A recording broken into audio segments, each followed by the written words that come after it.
c'est le Front National. Alors qu'est-ce qu'il faut en faire de cela? Eh bien, je vais vous dire, je ne me permettais pas souvent de critiquer M. Sarkozy. Mais son affaire du Nini, elle ne m'a pas plu du tout.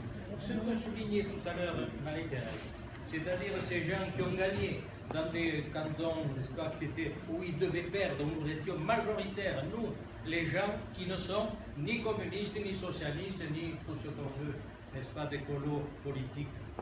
Eh bien, ils ont quand même réussi à faire élire un stalinien à haine, de pure souche, le stalinien, qui se le revendique. Ils ont fait élire ailleurs un homme qui est diplômé, je crois, de l'équipe de l'USAP de rugby. Voilà les gestionnaires de belles régions, de belles villes chez nous. Alors il faut que cela cesse. Et pour ça, il n'est pas question d'aller faire des alliances avec qui que ce soit. Vous disiez le Front National. Le Front National, oui, ça a été déjà qualifié d'une petite PME familiale qui gère ça d'une façon qui nous échappe et dont on n'a que faire. Par contre, leurs électeurs, mais enfin, vous n'avez pas honte de vous laisser mener par le bout du nez par ceux qui parlent de nauséabonds, alors que ces types-là, ces pauvres types, parce que souvent ce sont des pauvres types, c'est le peuple français, le peuple de base, celui que vous avez tous les jours dans les stades, dans les usines, quand ils ont du travail, dans les petites PME, partout et surtout quand ils sont chômeurs. Et bien c'est pas cela qu'il faut tourner le dos. Il ne faut pas non plus leur faire des conduiseries.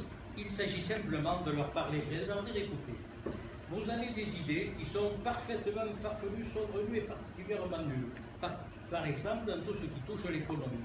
Mais par contre, quand vous parlez de la sécurité, du dialogue qu'il faut tenir dans les banlieues, de la façon de réagir, de façon à réagir contre certaines instances religieuses incisives, agressives, comme sont par définition les islamistes, eh bien, peut-être avez-vous raison. Et nous partageons cette idée quelquefois. Et nous voyons bien que de plus en plus, peu à peu, les langues se délient. Les yeux se décilent pour voir ce que représente en réalité cette immigration forcenée, y compris ceux qui ont déjà 2 générations chez nous. Et bien, pour leur parler, il faut que nous ayons cet appui du peuple souverain à qui, justement, on nous demande de tourner le dos.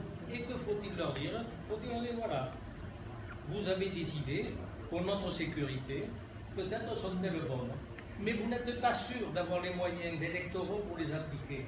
Si nous sommes devant vous, sachez que nous serons là et que nous les appliquerons. Voilà, il suffit de leur dire ça, pas plus, pas moins.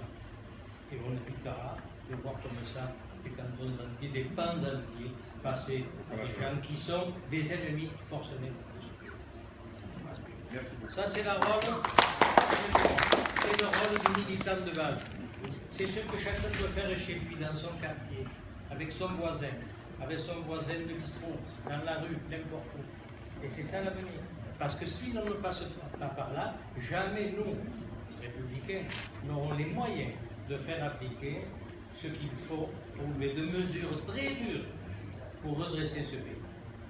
Je vous remercie. Merci beaucoup.